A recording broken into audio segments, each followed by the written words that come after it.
This is the casual viewer's guide to each and every soap this Christmas. Because do they know it's Christmas time?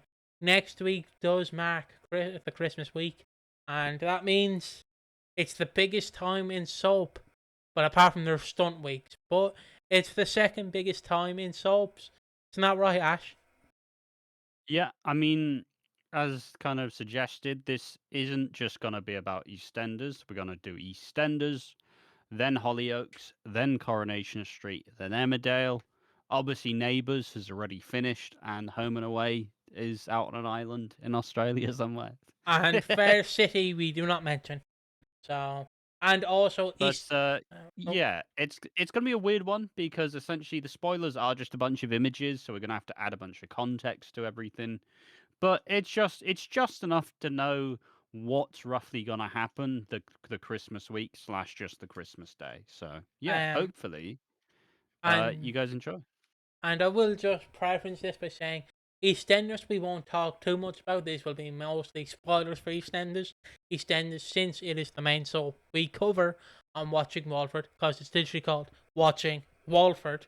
You will obviously get its own video next week.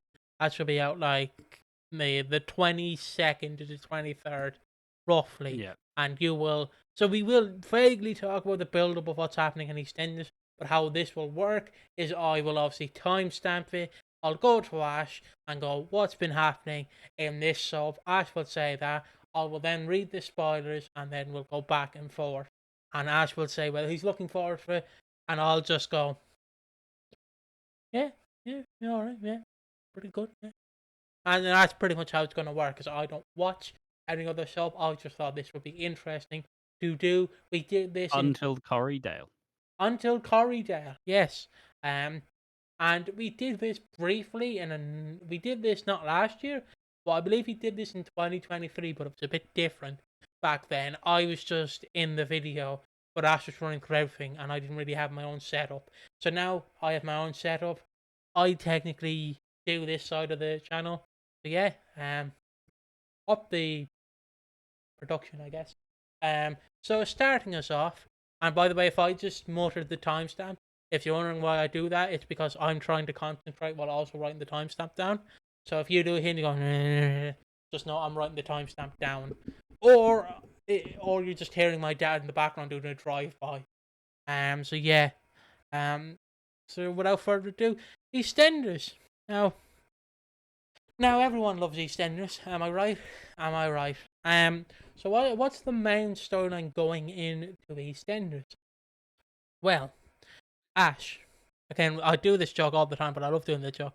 Ash, would you believe me if Zoe had a stalker? What? She doesn't. She does. Zoe Slater. Yeah, Stalker. I But hardly she's know her. been such a rosy character. She's been so happy. Who would possibly want to stalk Zoe? Well, we don't know in the spoilers, but you'll find out next week at 9:30, I'd assume. So I'm gonna quickly just gonna check and everything's all right. Yeah, that's all right. So I'm not really gonna do the build up again. EastEnders will have its own video. This is just going through the spoilers of EastEnders. Want me to screen share it so it's easy for you to follow, or Yeah, I guess. because you don't have One to. thing I do just want to argue for this. I mean, the thing with EastEnders, we'll mostly just talk about the Zoe stuff, but it's just kind of just show a bunch of the images. Really, is all I can really ask. I also opt for the times. So EastEnders is on 5 times on the week of Christmas. It is on. 6. Typically, it's on at 7:30. So it's on at 7:30, 7:30. Then it's on Christmas Eve at 6:55. Then on Christmas Day it's on twice for 2 30-minute episodes at 7:45 and 9:45. And then we get a final extra episode on Boxing Day at 9:30. Yeah. Thank you for that, Mr. AquaDreams. Now, as you can see, I will read the article as well, just just to fill it out, just to fill it out. So coming up this Christmas, and you can see, can't you? Yeah. Okay. Coming up this Christmas on EastEnders, Zoe Slater's sinister stalker story comes to a head as a shocking incident unfolds at the Queen Vic. Can Cat keep her safe? And also elsewhere, Max Brannon sure makes sure that Christmas goes off without a bang at the Beale House. Again, Yeah, I mean, no, I, sorry, you carry on. I was gonna I'll go say, into my plan after. yeah, that Beale House is gonna be packed because if you don't know, sometime this week, because we haven't watched today's episode, today being the 15th when we're recording this, but the Doc Brannon house sadly burns down. Well, goes up in flames. So Ian Beale is gonna have, not only is he gonna have Kathy, he's gonna have Cindy, he's gonna have Peter, he's gonna have Lauren, he's gonna have Jimmy, Louis, and Oscar. Oscar. Yeah. Yeah. And Max, possibly Max. Even though I'll just stick Max in Jack's house, make it Jack's problem. Just who really wants him in that house? Ian hates him. Cindy will definitely hate him. Kathy doesn't like him. Oscar's the only one who really cares about him. Just stick him in the Brannon house. That's all I'll say. But I could be wrong. They could be staying in the Brannon house. I don't know. But yeah, the house will burn down this week, and yeah, who burns down the house? Well, it should be pretty obvious who burns down the house. Jasmine. Jasmine. Yeah. So yeah, that's pretty much gonna happen. And next week will be the fallout of that, and will also be the reveal of Zoe's stalker. Now, what did you want to say, Yeah. Ash? I Very think it's quickly. just generally, if we take this into glimpses, there are a couple major big storylines happening over Christmas, right? For what the Christmas week is going to be, it is Nigel's flashback episode, or not flashback, but the episode where he's in the past, where he's seeing Pat and Barry Evans. Um, that's gonna be the like what 20th, 22nd. I don't remember the exact day of that, but and that's the point where he's going to see, Pat from the past and see Barry. And honestly, there's not an entirely.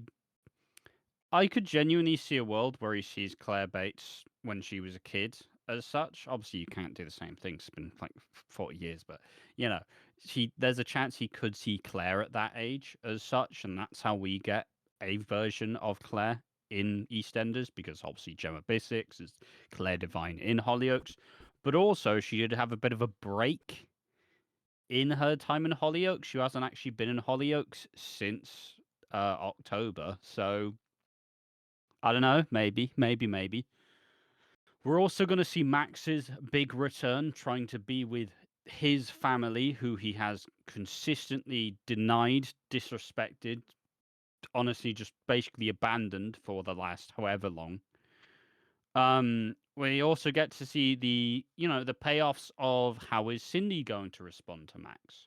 How is Linda going to respond to Max? Because baby Annie is Max's kid. So once again, how is Max going to do now that he finds out he's got another one? Likewise, I'd imagine Max is going to be pretty like, I need to see my kid, because he wants another chance to not absolutely mess it up again. We are also, as Piggy said, set to see who is Zoe Slater's stalker, which is probably arguably going to take the main spot of the episode along with Nigel. I think if we had to make an educated guess, Zoe's stalker and Nigel's condition, because obviously Nigel was diagnosed with early onset dementia, and slowly through time we realize that his condition is getting worse.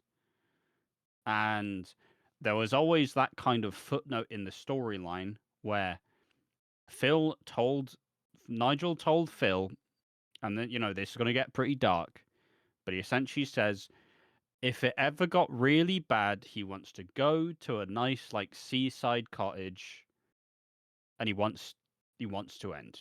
He wants it to be done. He wants it to finish. He doesn't want to deal with it anymore. But now Nigel, Julie, and Phil have become like a pairing essentially. They've spent the last couple of months together. Is there any world where Nigel decides to take the decision into his own hands this Christmas and, takes his own life. Is that a thing that could happen? And let's just put it into perspective. As said before, 7:45 and 9:45.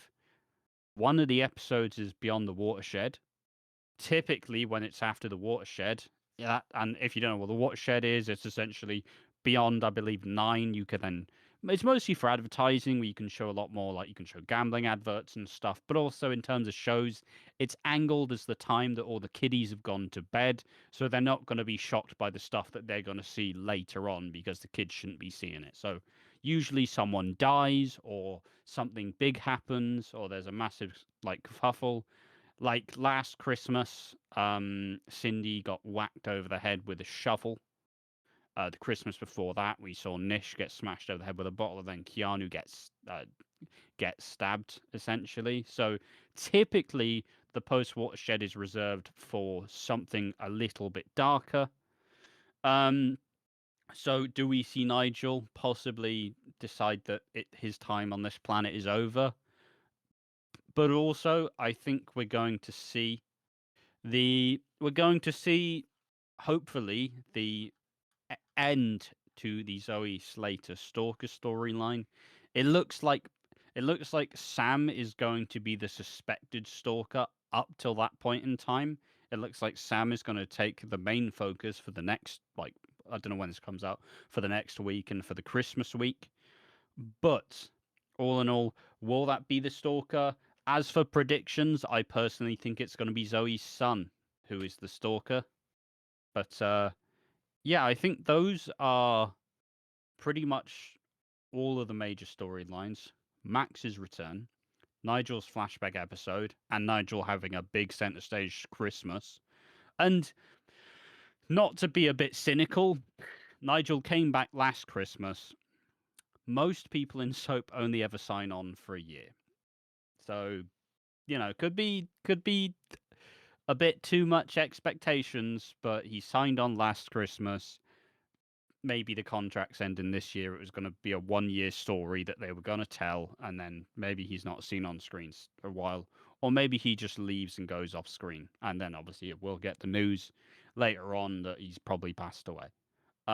Zoe's stalker, of course, going to come to a head, and Max's reunion with Linda and the rest of the Brannings. Those are pretty much everything you need to know about EastEnders this Christmas. Well, I read the spoilers now. Yeah, if you want. Okay. So, Monday, the 22nd of December, Julie is frustrated. As you can see, she looks very either sad or just annoyed. And she's clashing with Phil over care options for Nigel. Is he getting worse? And Phil, is stubborn. He's taking a stubborn approach. He doesn't even want to have the conversation. He's fucking look at what is that image they use? So let's just say, if that's Phil, he doesn't want to have the conversation. There was also a certain conversation that Phil refused to have with Peggy at the end. And he was always quite open to, like, he was always kind of like, no, I would help. But when the time came, perhaps. But then also it could be a conversation of, do we put Nigel into a home? Do we do something different? I don't know. And then still on Monday, the tension continues to simmer as Julie reaches a breaking point over Phil's attitude. Also on the 22nd, Nigel's film screening takes place. He looks banging in that suit, to be fair. Like as I assume you can see the images I'm showing right now. Yeah. Like you have Nigel who's done his hair up. Phil has kind of done his hair up. He's in a lovely suit. Phil's in a fucking suit with a leather jacket over it. Like, look at that is dressed to impress. Also on the 22nd, not Lily, the wrong person, Piggy. Lexi and Phil are in attendance. She takes control of the event as she directed the film. And then also on the 22nd, Sam arrives. Not really much to talk about here. She's not welcomed, apparently, according to Kat. Also on the 22nd, Also, you Julie. probably don't need to say it on the 22nd for all of them. Uh, Just say it when we swap to the day to the next day. Fair enough. Sorry. All of these, till further notice, are on the 22nd until it's not, which we'll mention.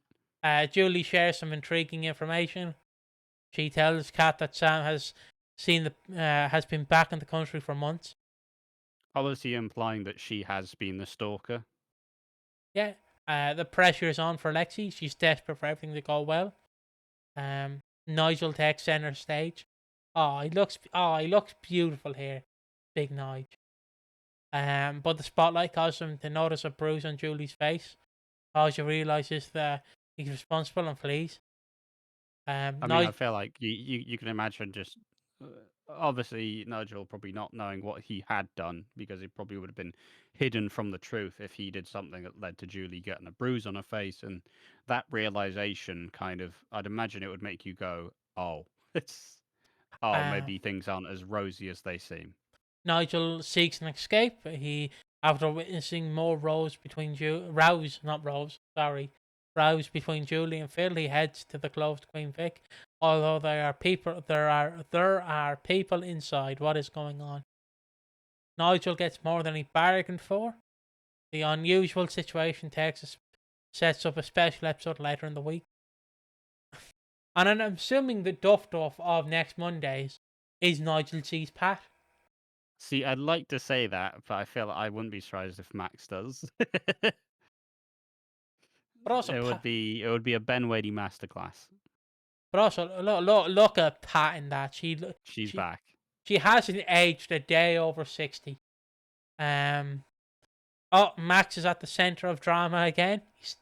Lauren and Jack are tried to convince him not to do anything rash, but I Max. suppose just for the general thing, if people haven't been keeping up with the whole thing with Pat, the whole point about the is it Monday the 22nd that it's supposed to Yeah, be? This is yeah. the episode. Essentially, Nigel is going to the way that some people's dementia is characterized, and you can probably attest this in a way. It feels like some people kind of have the I'd argue what their like default, what their image is in their head of their life, and it can be different points in time. So Um. Nigel's would be the 90s. To test this is basically when you have dementia, you go back to a certain time period. It can be whatever time period, really. Um, my nanny, I believe, was back in the 50s, so she would have roughly, in her mind, been 18. Because I do remember a funny argument between my nan and my dad, where my nan turned to me and went, "This man won't let me go out on the prowl." And I just and like obviously she's 80, so I have to be Yeah. like common man here. But yeah, obviously they can see people or remember people. Also with dementia, my nanny would frequently remember her husband, my granddad, and would remember simpler times with him. But obviously, she would be going, "Don't sit there. My husband's sitting there," and obviously she's seeing him, but I would describe it as Michael Jackson's "I'm talking to the man in the mirror," where he's talking to the man in the mirror, but obviously you can't see the man in the mirror. So she's obviously saying like, "Don't sit there. My husband's sitting there. Don't Yeah. drink that cup. He's drinking that tea." So she can see it, but we can't. And the way they're going to showcase this in EastEnders is that we see Nigel's perspective to honestly help people who might not know this because they don't really tell you this. And honestly, if you are high as fuck, it would be very fucking confusing. If you, if like your granddad's going on about the war, about the Second World War, which is also where I sort of just got a stern look from my uncle because we obviously had to like feed my nanny with a spoon, and obviously she was born during World War II, so obviously they were trying to do "Here Comes the Airplane." Obviously, me being history, I went "Here Comes the Luftwaffe," and my uncle just gave me a weird look, and that was it. But I still kept going. "Here comes the Luftwaffe." There you go. But yeah, point being, The point being, well said. they go Beyond back in beyond past. the Luftwaffe, but yeah, essentially, a lot of people will tend to basically have a version of their life that they will kind of. That's where the dementia will kind of keep them in. Yeah, So, and obviously, as you progress, there are less times where you are lucid and you are able to fully know what's going on. So I'd imagine as it progresses, this is where Nigel will kind of naturally. This is where his mind will be at. I believe, and oh, that's the wrong overlay. Sorry. I believe from memory that was a pun not intended. But I believe from memory, they in Ireland they ask you who the current president is because we have a president and a Taoiseach. The president is basically our king, Yeah. but I'd assume in the UK they would ask you who is the current prime minister because Mm. they can't really go who's the current matriarchy, is it the queen or the king, and it's like, well, if you got the queen, it's like that can be anywhere from the 1930s to fucking 2022. So they usually I ask mean, to you, be fair, there's only like two options really. yeah, so It's either Queen Liz. or King Charles. So they'd probably ask you who's the prime minister, and I guess I don't know the 1990s. I guess the prime minister Nigel would remember would be old Thatcher. So yeah, hopefully that helps you understand. Yeah. And And yeah, this is why he will be seeing Pat, characters from the 90s. So yeah, Pat, Barry, famously got pushed down the hill. And I feel like there's going to be a third big surprise that's going to like arouse the audience. it's been said by Barry Evans. He before it's called Barry Evans that that his wife will be there, not not Julie, his first wife. What's his first wife called again? Uh, let me. Because Debbie. Debbie, because Barry Evans did an interview, right? And obviously, it was revealed that he would return. So obviously, they'd published an interview with Barry Evans, and Barry said, he said something along the lines of, "Yeah, when Nigel sees his wife, it's like fantastic. Then when Debbie's there, it's just great." And obviously, he could be It's bullshitting. also fairly reasonable because on VE Day this year, on May the 8th, Debbie and Claire appeared as hallucinations. So, in the same way, I think the same will kind of happen again. Yeah. Wait, did they actually appear in EastEnders the hallucination? I mean that's just a wiki browse, but Ah, fair I enough. am, Uh, I not entirely ready to fair enough. I'll continue on, verify. but yeah, Nigel. Yeah, he was talking to. Yeah, he was at a memorial, and we essentially saw people from behind. So we saw what looked like it would have been Debbie and what looked like it would have been young Claire. Whilst Nigel was talking about the memorial. So I do think there's a very high chance that we see that again, but also that this part is speculation. Obviously, the spoilers are real. Yeah, but yeah, he does see Pat, and again, like why can't I scroll down? What is going on here? Hold on. Yeah, obviously he sees Pat. Which again, she looks fantastic for her age, doesn't she? Exactly. Yeah, Yeah, she's not an age a day. It's yeah. just a shame that she was killed off in the first place. He's still pissed off about that. But yeah, continuing on. Max is again the center of drama. He's looking a bit spooked. I think he returns this week. This week being when this is being recorded, the 15th or the 12th. I think he returns the 16th. I might be wrong, but I believe that's when he returns. And then obviously the entire family, excluding Oscar, will be like, "What are you doing here?" And he'd be like, "We called for a Max Brennan party," and they'd be like, "Fuck off, mate, please." Just fuck off. Because he appears at the worst times. So yeah, and then sorry, this just made me laugh. And just look, what is with these images? Anthony sparks further suspicion. His family can tell he's behaving strangely. Rose tries to get his luck. He asks Vicky if he can move back Not why in. he's flaring his nostrils. Oh, Anthony. Yeah, look at it. Yeah, he's flaring his nostrils, isn't Yeah. And then obviously Ross tries his luck. He wants to move back in. Um, Here we have Incest McGee over here. Sack over here is Ross's suggestion. It's awkward for Sack, you know. with his And chemistry if with Vicky. people don't know the response, obviously there's a weird love triangle going on between Vicky, Ross, and Zach because when Vicky was in a moment of strife after all the Joel stuff, she'd been very untrusting of men. Zach was there to basically help her cover up assaulting someone. And was some comfort and made her feel like there are like nice men out there, and they had a smooch which Kathy interrupted, and now Vicky's slightly leaning towards Ross, but she's still got her eye on Zach, and it is above board. They're not biologically related. I feel like it's ridiculous to make this disclaimer. It feels so stupid to make this disclaimer, but it is EastEnders. If I had a nickel for every time this happened, there would be about 2 nickels, because the same thing happened with Sharon and Dennis.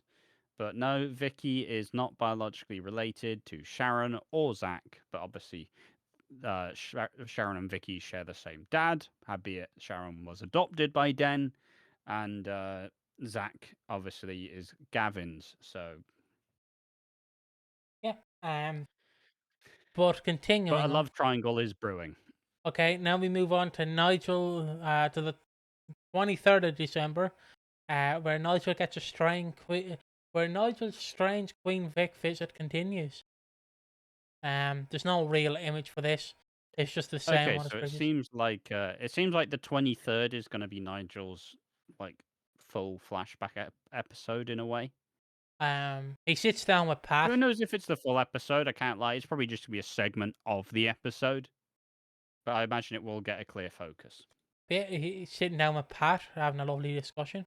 It's a disorientating moment for Nigel. He confuses his memories with the present day, and then he has a heart to heart with Pat. What would Pat say? And here he is. Here he is, the man of the hour, Ash. Another familiar face appears. He's kissing the mic. It's old Barry Evans with Nigel Bates, and all the caption reads, "It's Barry." Do you reckon? Do you reckon he's gonna do? We're gonna do it anyway as fan service. I don't know. I think it'll be funny, but I don't like the fact that they're just showing Barry singing. I think it's the fan service in itself. So, But I wouldn't place a what bet your that microphone's cutting out. top song. Hold on. But yeah, I think that will simply just be the fan service. I don't think we'll do it anyway. Back. I would love Yeah. for it to be it, but I don't see it. But I would like it. It would be funny. Continuing on, Nigel and Barry get on the karaoke together.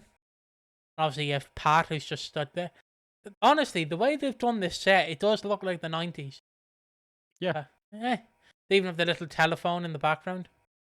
The reality of the situation, it's revealed. Nigel is sitting alone at the Vic as it's closed. Julie and Phil worry about Nigel. Yeah. And then we move to Christmas Eve. I mean, that's also maybe this is what the dilemma is instead of Nigel wanting to end things. Maybe it's just the fact that they need to let someone else in help care for Nigel. So I guess that is the alternative if they don't decide to have a grisly exit for Nigel this And Christmas. just to read the final bit of the 23rd, when they finally find him at the pub, Phil accepts that they'll need more help caring for Nigel. Again, now we move on to Christmas Eve. So this will be airing at 6:30, isn't it 6:30? Or 6:55? 6:55 on Christmas Eve. So the other two episodes air at 7:30, Monday and Tuesdays, correct? I believe yes, 7:30, 22nd, 23rd. Yeah, so the 24th, this is at 6:30. Zoe is distracted. Although she'd love to enjoy Christmas, the mystery of her secret stalker still plays on her mind. For some Also, reason, I just really like this image. I think it's just a cool visual. But then again, I also just I like the umbrellas that you can see the raindrops on. I like the transparent umbrellas. Yeah, uh, anyway, it's it is autistic moment there. Sorry, fair I'll rein enough. it in. No, it's fine. It's fine.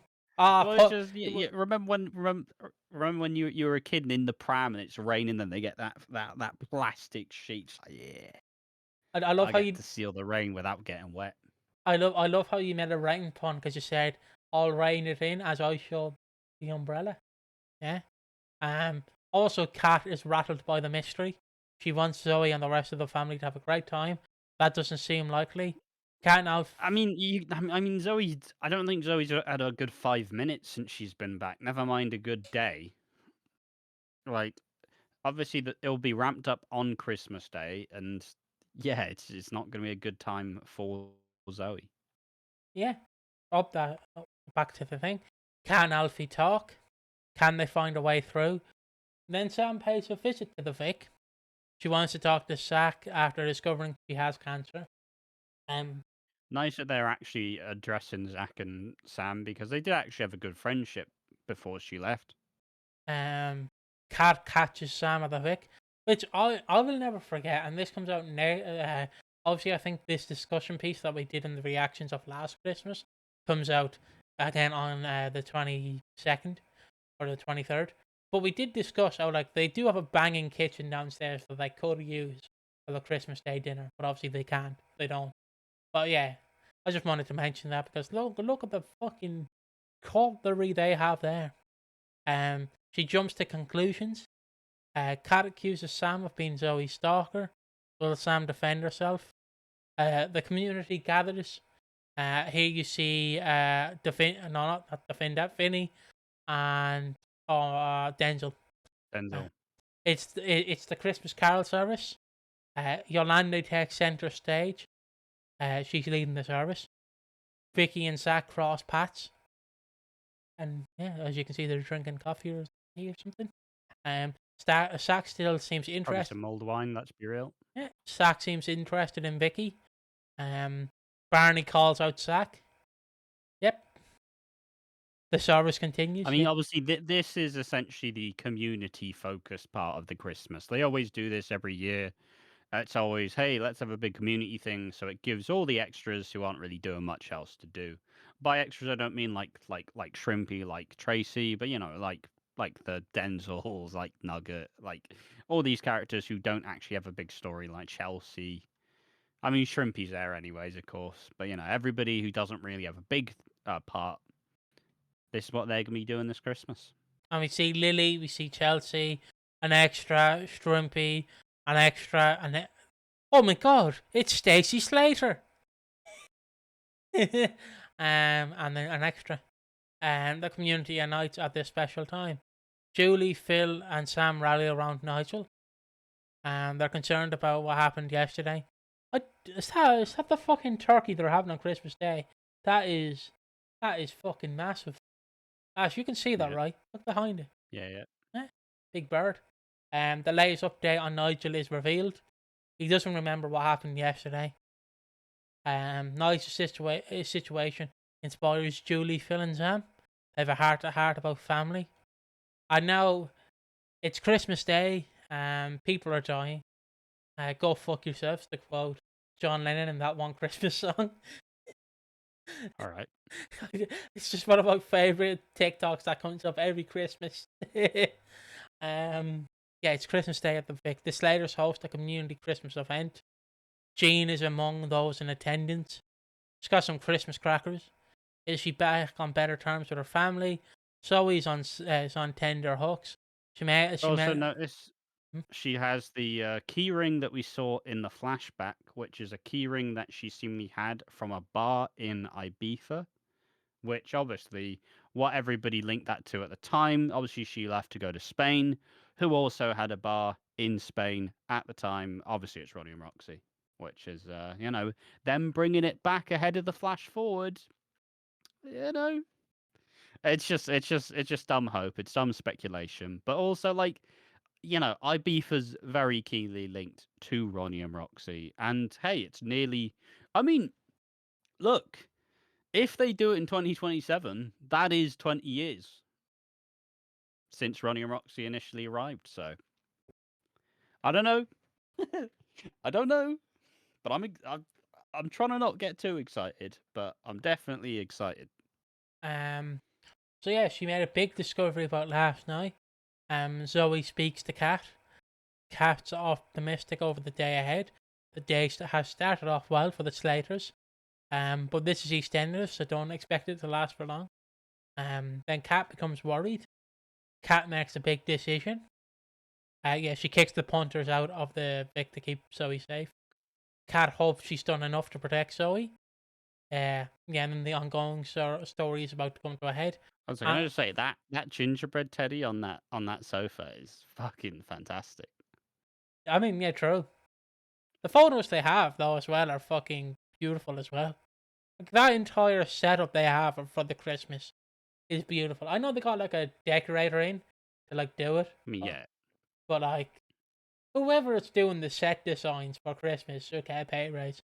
I mean, they do look good, but it's just kind of I don't know. It's that thing of if money was never an issue. But yes. Anyway, a situation escalates at the Vic. Worrying time. looks like all the lights have gone off. So maybe the stalker's breaking in as such. I mean, it would be kind of a funny thing of like, what would it do if the stalker? It's that famous like urban legend, but also I'm just kind of referencing Black Christmas, where the stalker's like inside the house. Okay. I'd fuck with it this Christmas. It's a famous trope. It's a fun urban legend thing. Obviously, Black Christmas, one of the best and most underrated Christmas slasher movies. Let's just say the stalker's already inside the house. And they're just taunting them from there. But I mean, there's also, I mean, I still think there's even a chance that the stalker is Kat or Alfie, because Stacy's Zoe's come in, blew up their lives, and they've had to go hand and foot to their 40-year-old daughter, essentially, and it's taken precedence over everything, over family, over everything else. I still argue that the stalker should be Zoe's son, but at the end of the day, Continuing on. Kat and Alfie are both concerned. How bad will things get? And then also on Christmas Day, we pan over to the Beals. They celebrate Christmas. Look at Peter and Lauren. I love And matching jumpers. yeah, and look at Big Jim there with his matching jumper as well. He's more. I like how Ian's never buying a new Christmas jumper. That's the same one he's been wearing for years. I mean, once you just get one Christmas jumper, you don't need like 1,000 of them. Yeah. Well, it depends, because if you're like me and you get fat, then you need to buy more. But if you're like Ian Beale, who's on Ozempic, then you don't. I joke. Adam Wood actually did. Oh no, he put the work in. Yeah, he didn't just do Ozempic. That was someone else. Kathy and Harvey are also loved up, having some lovely orange juice. Max arrives. I would put a damper on Christmas. Just this bald fucker showing up. The Beals and the Brannons will be spending the day together. What possibly could go wrong? Cindy. Max pours out the bubbly. The bubbly's in the fridge. Where'd you think the bubbly came from? Ian is in the fridge. Look at Ian. He's pleased. This has gone on for 38 minutes. We're nearly wrapped up. And we'll move on to the other soaps, which will probably go for 20 minutes. But presents are exchanged at the. Oh my god. Look at that. Look at that. Well, that looks beautiful. Why can't we have a photo of Phil wearing it? Oh, you will. You will. Phil and Nigel wearing Christmas jumpers. The 26th of December, police arrive on Albert Square. So obviously, what happens on Christmas Day to spark the police to arrive? Is it Nigel? Is it the stalker? Has Zoe been attacked by said stalker? Like, what do we think? I'll answer that afterwards. Let me just quickly wrap these up.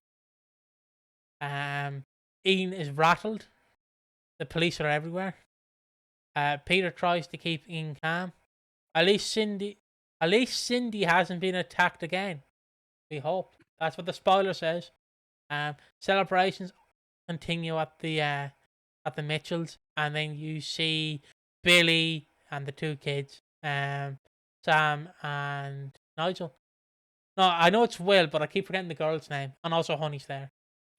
Janet. Thank you, Ash and Chan. Thank you, the spoiler images.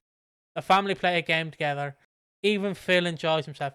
Nigel is there, so it's Okay, probably so Nigel's there on Christmas Day. Sound. Also, the police. It seems like it seems like they're going to be called as an effect. If Ian's rattled by the police, it seems like something happened in the Beale household, and that would make sense because obviously Max played a part in Stephen's death. So the Cindy confrontation with Max is going to take precedent and probably going to be huge. And I feel like the whole point with Max is he's going to say he's changed and keep trying to get better. But if we had to guess, it seems like the year that Max is going to have is either he gets married again at the end or Max loses everything because he's still Max Branning. yeah. And now we move on to Hollyoaks, if you don't mind. I'll quickly just write in the timestamp here. There we go. Now it's Hollyoaks season. Let me just quickly get rid of that.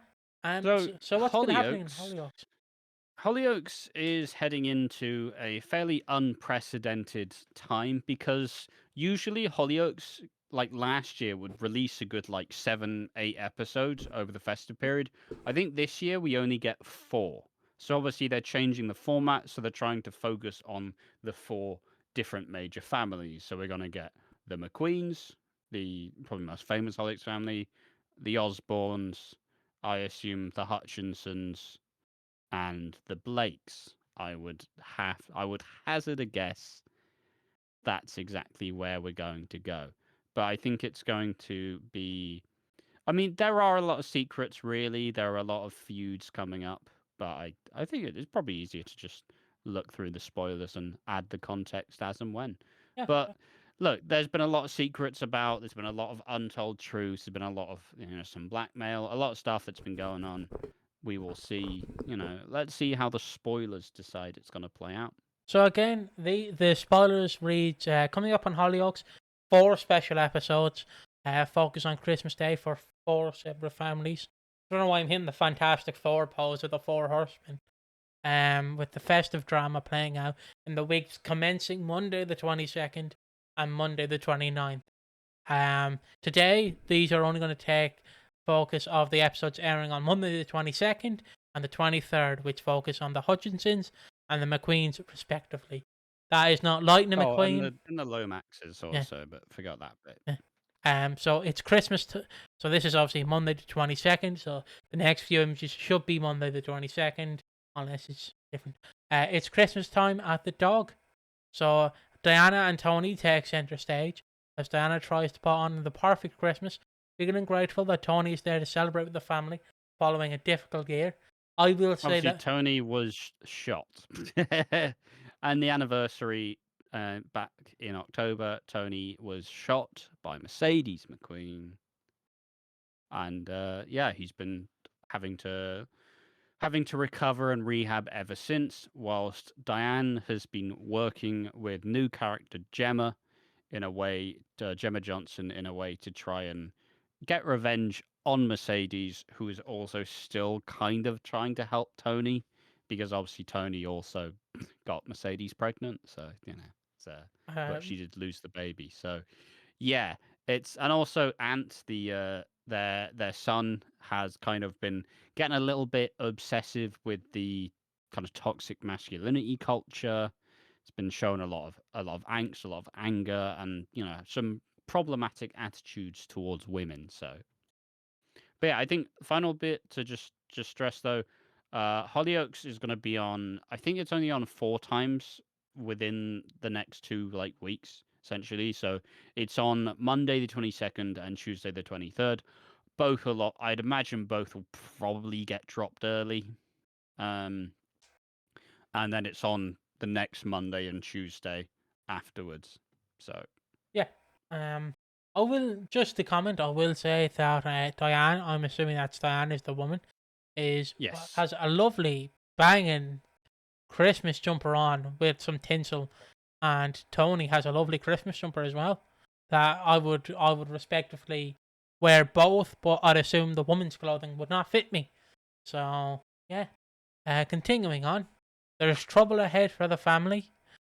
Aunt is continuing to behave badly. Before long, an unexpected Christmas present throws the family into turmoil, and Aunt reveals a secret that leads to many questions. I don't know I, what that secret's going to be, but I don't know why, but when I hear like a Christmas present throws the family into turmoil, I just think of when someone threw Ralph Wiggum through the window of the of the Simpsons house. That's what I think. It's just gonna have Ralph Wiggum bursting through the window. I'm sorry, I've ruined Hollyoaks now. This action takes the action shifts to the Queen family. This is the 23rd as well. This is the 23rd December, I should say. Next we see Christmas morning from their perspective, and they all have a lovely. That's a banging onesie. Has a good zebra, and that guy has a good jumper on. I love that teddy bear. Zebra's got stripes. In the background, Ash, in the background. Okay, I was gonna say, I was like, you can't look at Mercedes' coat and say zebra. No, I'm looking at the background with the lad with the tinsel on it. But yeah, the McQueens are having a pajama themed Christmas. Obviously they are, not to say they are the trashy family essentially. They do get up to no good, but the McQueens have had a pretty rotten year. Obviously, Mercedes was pregnant with a baby, but she's had a terrible time with actually having babies make its term, so she lost the baby. Cleo McQueen has just had given birth to a baby, but she's suffering from postpartum psychosis and is having to recover. So I'm sure she'll make an appearance on Christmas Day. And Kathleen Angel, and I think Kathleen Angel is also Dodger Savage's kid, who's recently just come back, but also had a pretty harrowing sexual assault against him. So obviously he's trying to rediscover who he is after the act, and now he's started to settle back in, trying to see his kids, and possibly getting back with Teresa. Yeah. So continuing on, Kathleen Angel and Maria Pocahontas. Mara Pocahontas, yeah. Mara Pocahontas. I'm glad I got the Pocahontas bit right, because I would have laughed if you just turned to me dead ass and went, "It's actually Pocahontas," and I would have been like, "What the fuck?" Like I would have been so confused. But yeah, they open some presents. We love presents. Father Christmas comes downstairs. I will admit that was a good Christmas outfit.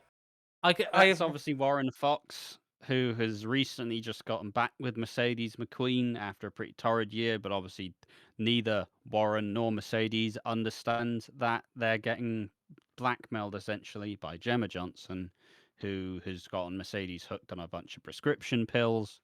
So, Mercedes may possibly be kind of I don't know, she's at risk this Christmas Day essentially. People are gunning for her. And continuing on, Teresa is amused. It's a festive start of the day.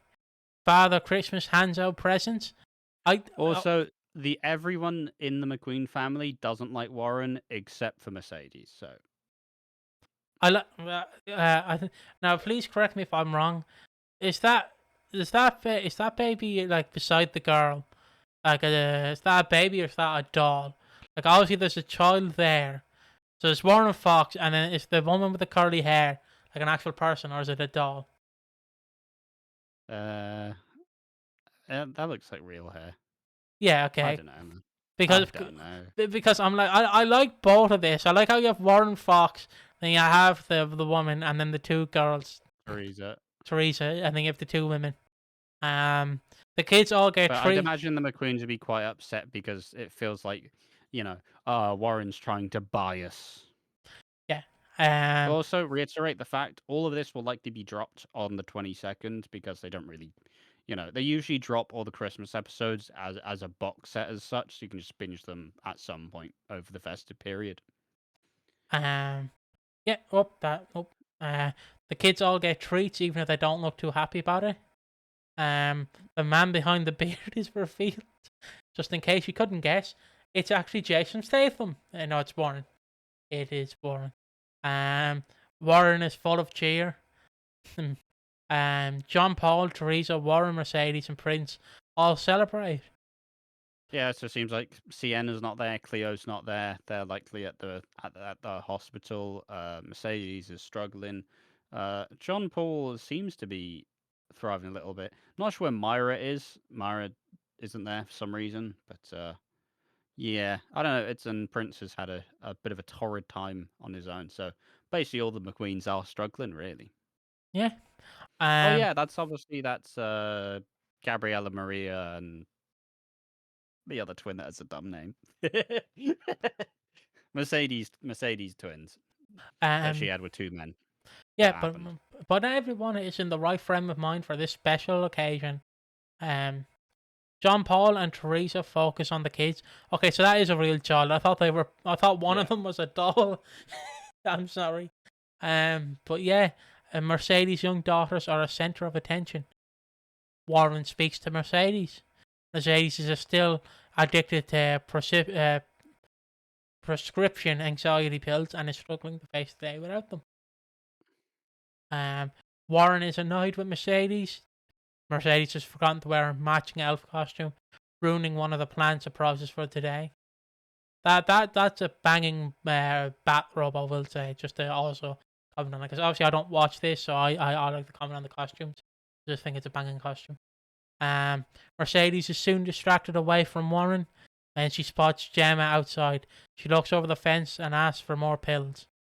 Yeah, that's obviously the woman who has been trying to extort Mercedes for 50 grand and trying to make her pay because Gemma was with Warren but is not anymore. Pearl and Jack arrive. Viewers will see Pearl and Jack are the thread that bind the 4 Christmas episodes together as they interact with all the families. Not bad. I Yeah, it's a like. bit weird to see that they're going to be the ones binding it all together, but I think it's cool. Obviously, Pearl is heavily Christian, so I'd imagine she's wanting to help everybody celebrate with festive cheer, and I think for Jack and Pearl, it's quite a nice Christmas as they may. I don't know. I think they may be getting married, or at least maybe like a proposal or something, but that also could be wrong. I do like the idea that you have for each episode of Christmas week or split over 2 weeks. Yeah, you just Uh, focus on one family. yeah, I feel like that's a great idea. I feel like more subs should do that. But I guess if more subs do it, you will get pretty tired of I'm it. also fundamentally not all soap casts are as small as Hollyoaks, Yeah. so Yeah. it's a lot easier to divvy it up four episodes for 4 families. Like, Continuing on, things are going well for Jack and Pearl. They arrive with presents, well wishes, and good cheer. The family are grateful. True community spirit. Dodger arrives, but he yeah, seems to have missed the memo over the PJ dress code. What the fuck? What fucking? Oh wait, no. Is Pearl and Jack in? They're not in well, pajamas. I mean, yeah, but they're just visiting. If we don't Be give out there the for the Dodger, day. if we don't give out the Dodger, he missed the memo. One of them missed the memo of not dressing up as an elf. Oh, and fucking Jack and Pearl didn't dress up in pajamas. Fucking don't get mad at poor Dodge. Um, Dodger quickly resolves the situation. Yeah, He joins in for his daughter's sake. The family meal continues. That looks like a lovely pudding.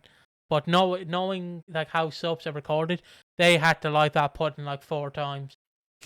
Oh, knowing poor families. But Mercedes still seems to be struggling. John Paul is taking charge of the Christmas dinner. It's a good job somebody did. Kathleen Angel is in a good mood.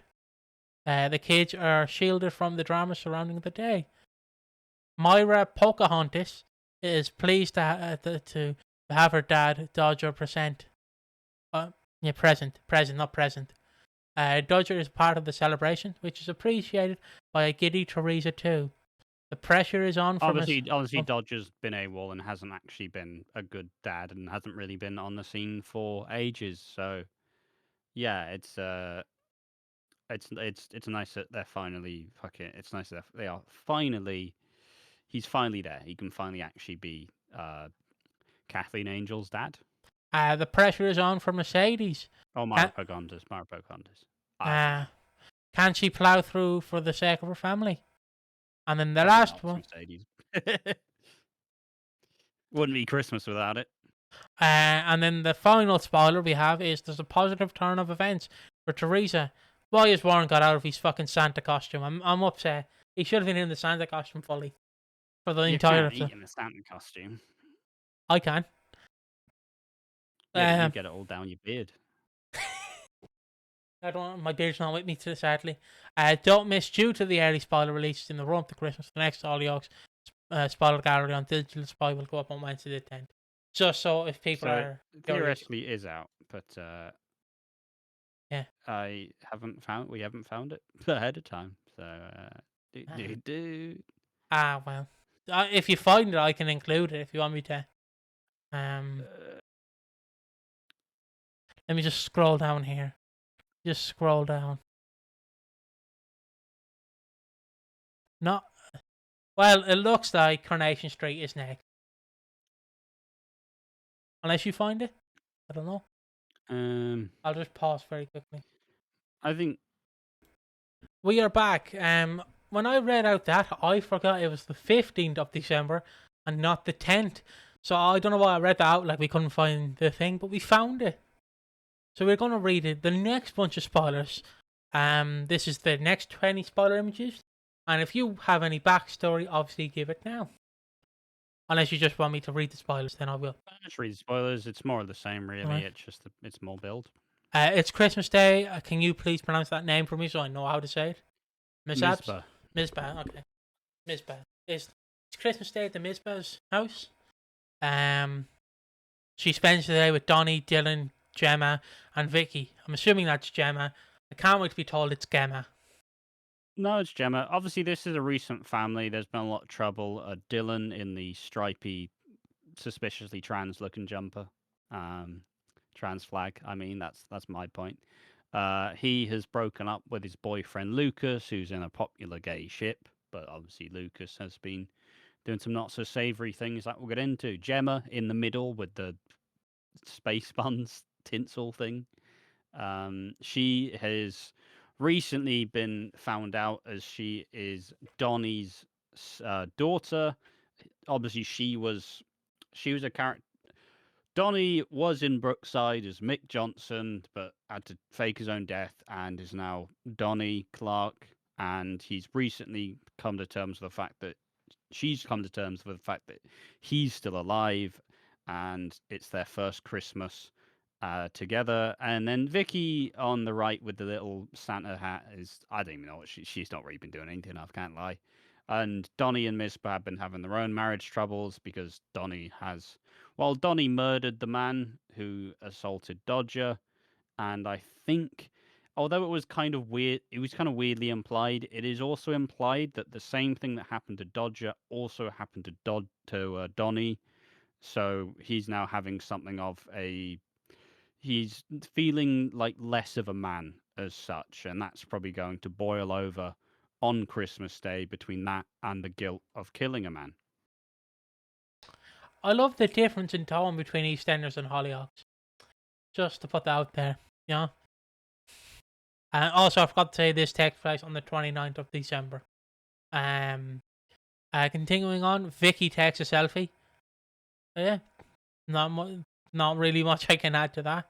I mean, it's just a simple fact of it is happy for now. It's Everything is happy. fake smiles for now. You know, there's always one person on Christmas who ruins it for the rest. And who will it be this Christmas? Who knows? Even though, side note, my dad he's been keeping asking me what do I want for Christmas. Like, I don't know what I want, Dad. I don't know. If you want, stick a turkey in the air fryer. Just tell him. Just tell him. I don't know what I want. Okay, I don't know. I had a curry a few years ago on Christmas. That was delicious. The family enjoy opening presents together. Everyone seems to be in high spirits. Donnie and Mizpah are battling through a frosty atmosphere. Recent events have taken a toll on the relationship, and things aren't fully back on track. Donnie is key to make amends with Mizpah. He also wants to enjoy spending the day with both of his daughters for the first time. So there's a lot of expectation surrounding a Christmas this year. Donnie and Mizpah kiss. they seem to be getting back on track, but there's a shocking store when sex worker Donnie recently spent the night. When the sex worker Donnie recently spent the night with turns up demanding cash. Will Donnie be able to Grammar. keep this visit a secret? See, when I read that, side note, sorry, when I read that, I thought it said sex worker Donnie. So I'm sorry. Yeah. I'm sorry, No, folks. but obviously that's the crux, right? In the aftermath of what seemed to be the assault that we didn't see, but seemingly happened to Donnie, just like Dodger, he's been trying to cope with things through sex, but obviously Mizpah has had a lot to deal with all the revelations about his other identity and his daughter. So obviously uh she's not really been reciprocating, so that's why he probably is having kind of like a crisis of like who he is as a man. So that's why he probably went with a sex worker. So Yeah. Continuing on, the viewers also get a glimpse at the Osborne's Christmas. the They look. best family, by the way. That is a banging coat your man has on in the background. Darren, Frankie Osborne next to the tree, the best character in Soap. can That's you all I'll say. can you go from from the back All right. to So in the shirt and the far left is obviously Darren Osborne. Right next to him is Nancy. They are still together. Then you have Charlie. Then you have Jack and Pearl, and then you have Frankie Osborne, who is my favourite soap character. Yep. The Osbornes make it a special day for Oscar. He's treated to plenty of presents. Nice Christmas jumper he has got going on.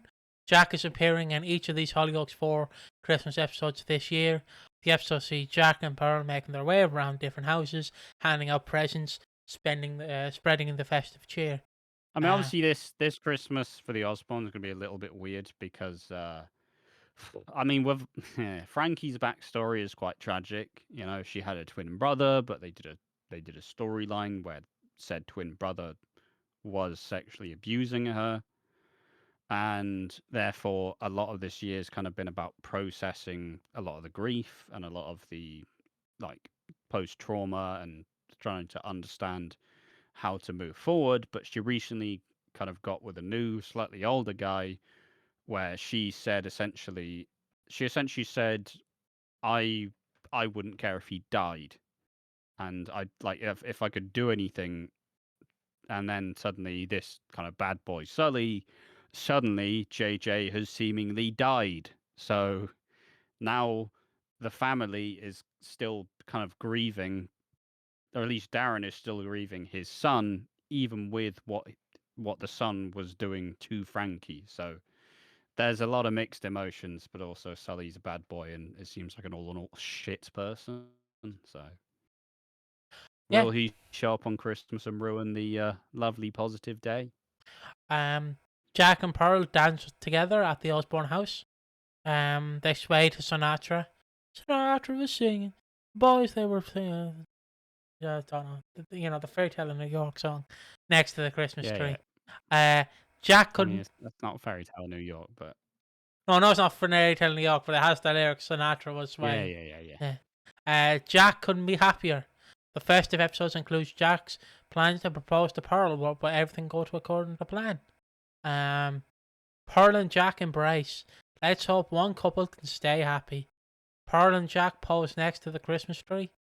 And once you finish the gallery, don't. Oh, no, okay. Don't miss. Plugging their own podcast I'll just, I'll just, or ver- their review. I'll just plug it for them. Don't miss our exclusive chat with Don Hope and Jimmy McKenna, who play the happy couple. Yeah, fair enough. The actors. The actress of Pearl and Jack.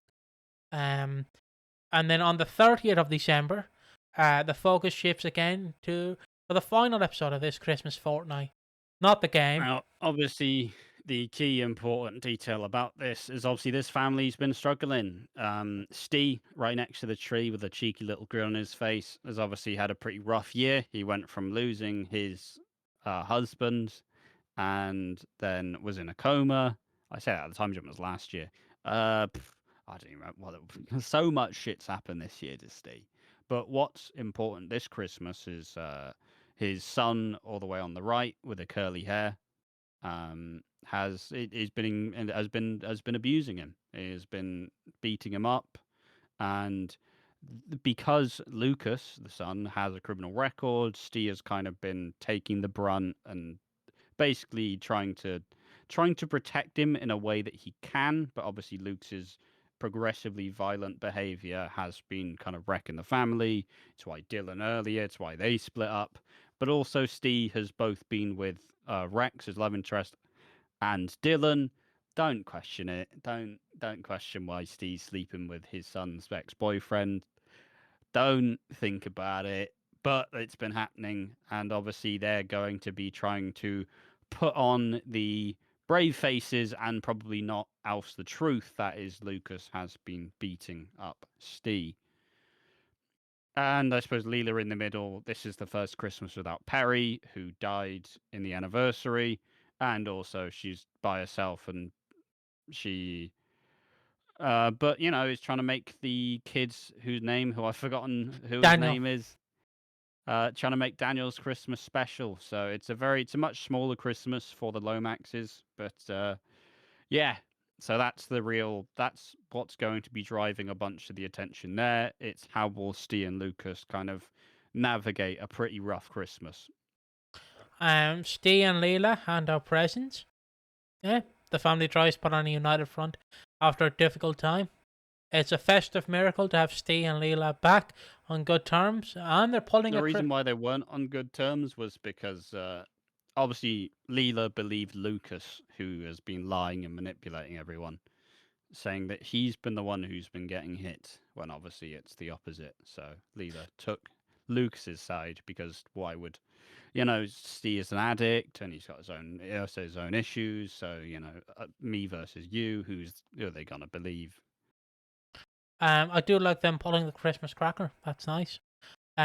Steve was given a reprieve at the last Yeah. minute. And Warren. also, weirdly, in like a dumb way, the fun thing to kind of point out is the way that Steve's actor tries to tell if Steve's having a bad time is just to see if Steve has a beard. Because if he has facial hair, it shows that he's not been ready to like groom himself and like try and sort everything. That's how you can tell if things are on top of him. It's a double And celebration. obviously, he's rocking a bit of a beard this time, so It's a double celebration for Daniel. That fair enough. He's also I celebrating think his it's his birthday. birthday. Yeah. His birthday was born on Christmas Day. What a poor bastard. Double the presents though. Oh, poor bloke. Leela enjoys Also, tree. are they having pizza on Christmas, mad bastards? That does look like to be a pizza. To be fair, that looks I like mean, the next picture will show that. that is a pizza. Leela enjoys treating Daniel. Is that some onion rings? Is he fucking having onion rings? Fuck it. I assume they're like crisps. Fair enough. That looks like a lovely pizza, but I don't like the little fucking basil on top of it. Yeah, like if you're having a pizza, make it dirty. You know what I mean? And then the final image, I believe, Steve Small hides a troubling dilemma. Rex has encouraged him to be honest with everyone about Lucas's violence, but can Steve bring himself to do it? How will this story change during the festive season? Yeah, I mean, they've obviously Steve and Lucas haven't really been on good terms. Lucas's violence has been escalating, and therefore it's been a pretty rotten time. But obviously, Rex, Steve's not necessarily boyfriend, but it's a will they won't they get their point, but has been really trying to stress that Lucas needs help and he needs to actually have some consequences for his actions, or his behavior will continue to progress. It's another one of the weird strikes of Hollyoaks where they're taking a beloved character and forcing them to do something pretty horrific like domestic violence. And, at this point can Lucas really be saved? I think that's the struggle that Hollyoaks is currently having, where they are just they keep forcing characters that you could just make a new character for into some of these really weird into these darker storylines. And like Grace Black, I mean, there was no way back for the character, so she had to die essentially. And it's judging how small the Hollyoaks cast is at this point in time. Should you really be discarding, Lucas, who's one of the kind of fastest rising like soap characters in Hollyoaks in years? How do you save him beyond this point? But we'll see. We shall see. But I think it all comes to a head at Christmas, and obviously in the aftermath, we'll probably see how exactly they navigate this arguably messy future. And now it is time for Coronation Street. Let me just get the timestamp. And Ash is currently dreading himself for this. But No, the Coronation Street's going to be fun, but it's also been a long video. be fine. I think we enjoy. At least we're not rushing it. That's the best thing. We're actually taking the time. Until Ash says, "Hurry up, boys! I have a pizza in the oven." But Coronation Street reveals dramatic 2025 stories, Christmas 2025 stories in 32 spoiler pictures. So, do you want to tell us All right, what's been happening? there's been a lot going on Coronation Street, and not all of it is the most savory, but a lot's been going on. We have had the new family who have essentially taken over their Queen Vic in the Rover's return. They are the Driscolls, which is fronted by Eva Price, who is in the red in that picture. Um, and she obviously is a famous character. I mean, at EastEnders link, she is the daughter of Cindy Beale's like kind of Coronation Street character Stella Monroe. So that's a fun little thing. But she has come into owning the Rover's return with the Driscolls, who are an Irish family. You have Ben, you have Maggie. I think Ben's from Northern Ireland, but Maggie's from other islands. The So the Republic. accents are all out of whack. But obviously, Maggie was in Father Ted. I And she think was she was also, Mrs. Doyle or yeah, something. yeah, and she was also Charlie Slater's mother. Not Charlie Yvonne Slater's, Cotton. Charlie Cotton's mother, yeah. Uh, Yes. she was, yeah, Mrs. Doyle. Thankfully, But she does not sell it. essentially, yeah. So Ben's Eva's partner. I don't think they're married, but Maggie is the kind of controlling, not entirely controlling, but she is slightly controlling of a mother, and she's kind of the mother-in-law from hell as such. Eva and Maggie haven't been getting along, and this will likely cause a bit of a fuss. But also, it was revealed that Maggie has like a murderous past She's in a Irish. way, where she pushed her abusive husband down the stairs, and it seems like this secret might get revealed at Christmas. But also, it's not really a good time for the Driscolls either, because they have their son. They have Ben's son. What the fuck's his name? What the fuck's his name? I've forgotten the son's name. Come Carol. on, show up in the spoilers for fuck's sake. Is it Will? I think it's Will. Um, oh fucking hell. I think it's Will. I'm just gonna say it's Will. Fuck it. If it's not, essentially it's Will. It's Will. All right, sound. So Will is their son, who I believe is 15, but in another sort of topical story, he is in a relationship with his much older coach. Oh god, what's her name, for fuck's sake? Uh, Eve. I've Eve. forgotten all the names. I've forgotten all Uh, the names. Um, yeah, he is in a relationship with his much older coach. Who the fuck's her name? What the fuck's her name? he's never. Megan. There we are. He's never Megan. He's never fumbled this hard, folks. But Look, to be fair, I've been doing it all. I've been doing it all. I know. I don't even cover Coronation Street these much these days. Anyways, not editing that out. It's all staying in. All right. Will, The 15-year-old son of Ben has had some issues adjusting to Weatherfield. He wanted to stay in Hull, which is where he was at. He's been and he is in he's in a relationship with his sports coach Megan, who obviously is older than him, and Will is underage. So, she is groomed, manipulated, and is, I mean, she's what, like 25 in a relationship with a 16-year-old boy, essentially. Like, you know what's going on there. And she is basically, it's the big secret that nobody knows. It's the secret that nobody knows. He's obviously really excited because he feels like he's an adult because he's with a woman, but also fundamentally, she's a woman, he's a fucking teenage boy. So that's a big secret that will likely, in some form, come out at Christmas. And the suggestion is that she will be attacked by the end of the Christmas episode, and she'll be left for dead. Um, there's also going to be there's going to be some angsty stuff between probably Coronation Street's most popular lesbian couple in Lisa and Carla, which is called Swala.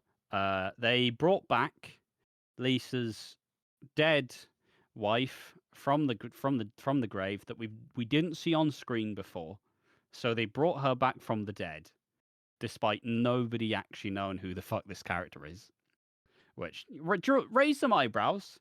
But she's been brought back. She's a villain. She's essentially there to be a hurdle on the Swala kind of train. She's there to upset the life where Carla and Lisa, they live with, Lisa's daughter Betsy, and they have like quite a nice family unit. They're all kind of pretty loving. But then you have Becky Swain appear, and therefore Becky wants to break up Carla and Lisa and basically insert herself back into her life when she was basically a corrupt copper.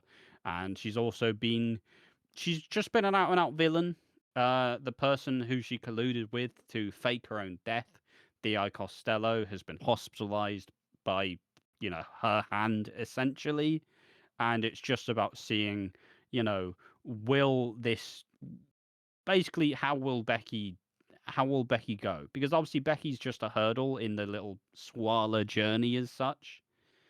And therefore it means that Becky will probably do anything to get rid of Carla and to try get her family back.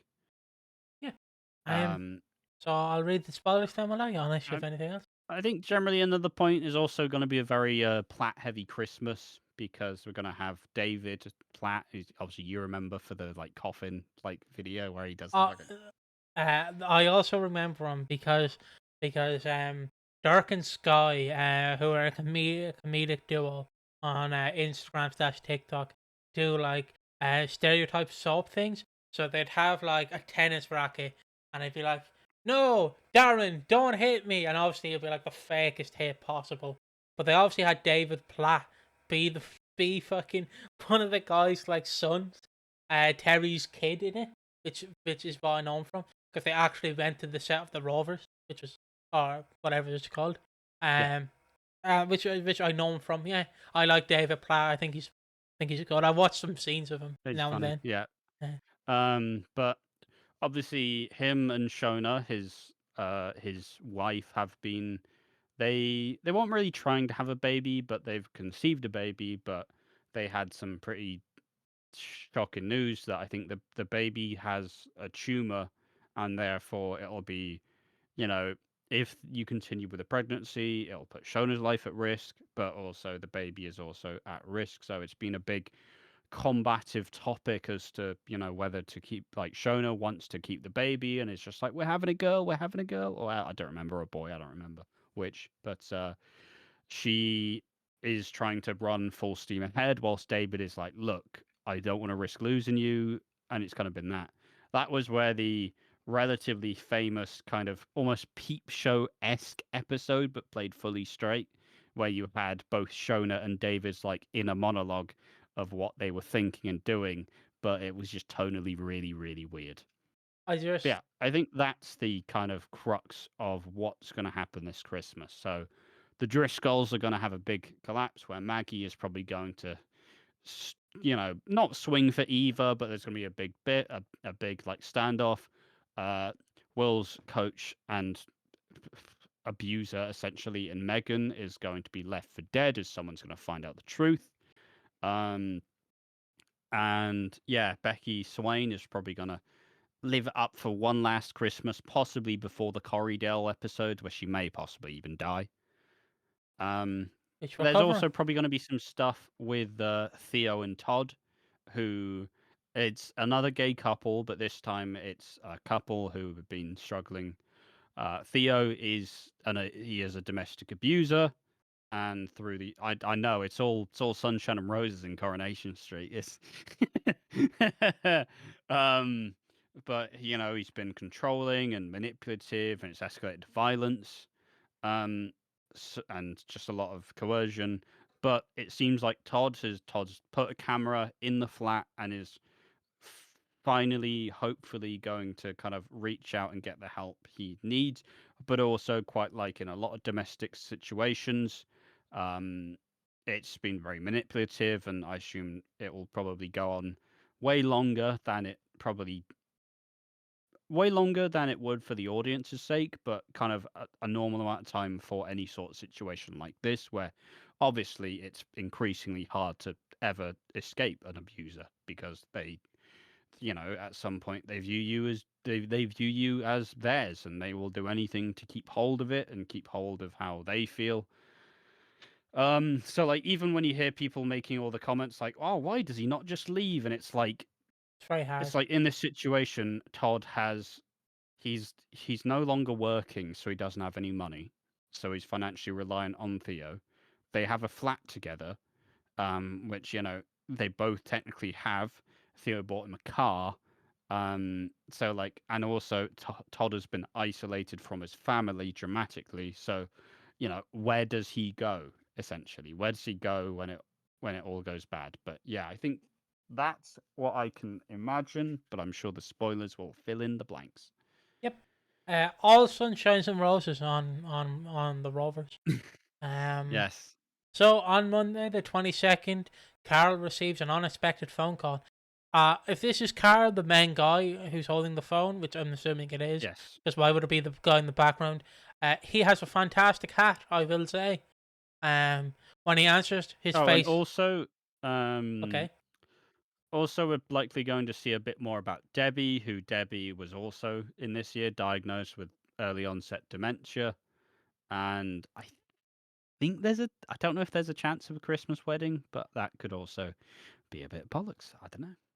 Um, but Carl when he answers, his face falls. What is the bad news Carl that? has been with Abby Webster. Abby left Cole's brother Kevin for Carl, who doesn't actually want to commit and just likes to sneak around and have a bit of fun. And so now he's essentially saddled with a partner who he claims to love, with her young child, who he has absolutely zero interest in sticking by. So Like I said, I don't want to make this like a focal point. EastEnders, we have a stalker, Hollyoaks. This guy has been sexually assaulted, and he will have to face his like repercussions on Christmas Day.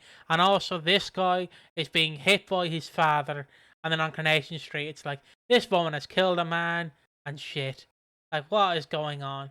What is going on? I'm glad I'm just watching it's a EastEnders. lot. It is a lot. Like it's like being hit in the face. It's like watching a Zack Snyder movie. Why am I being hit with depressiveness? I wanted to. Can something be happy? But continuing on, Bernie takes a call from Debbie. Um, I'm waiting for Ash to give out Yeah, to me to obviously say this that. is for the hen party, and Debbie's in Leeds essentially. And also the link to this, like it says, is obviously in Emmerdale. They do in Emmerdale, which is in Leeds. There is a wedding planners called, or a party planners called Take a Vow, which obviously is like ran by Belle Dingle, and obviously that's the link of Corriedale. Maybe there'll be a big event of the wedding. Maybe that's what leads to I don't know. But Uh, essentially, they are setting the seeds for the Corriedale, which is the I don't know. I'm explaining everything, but this is supposed to be the casual viewer's guide to everything, so everything needs to be explained.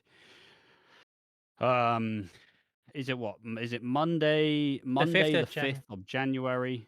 There will 2026. be a 1 hour episode of both Coronation Street and Emmerdale, but it's going to be blended into one.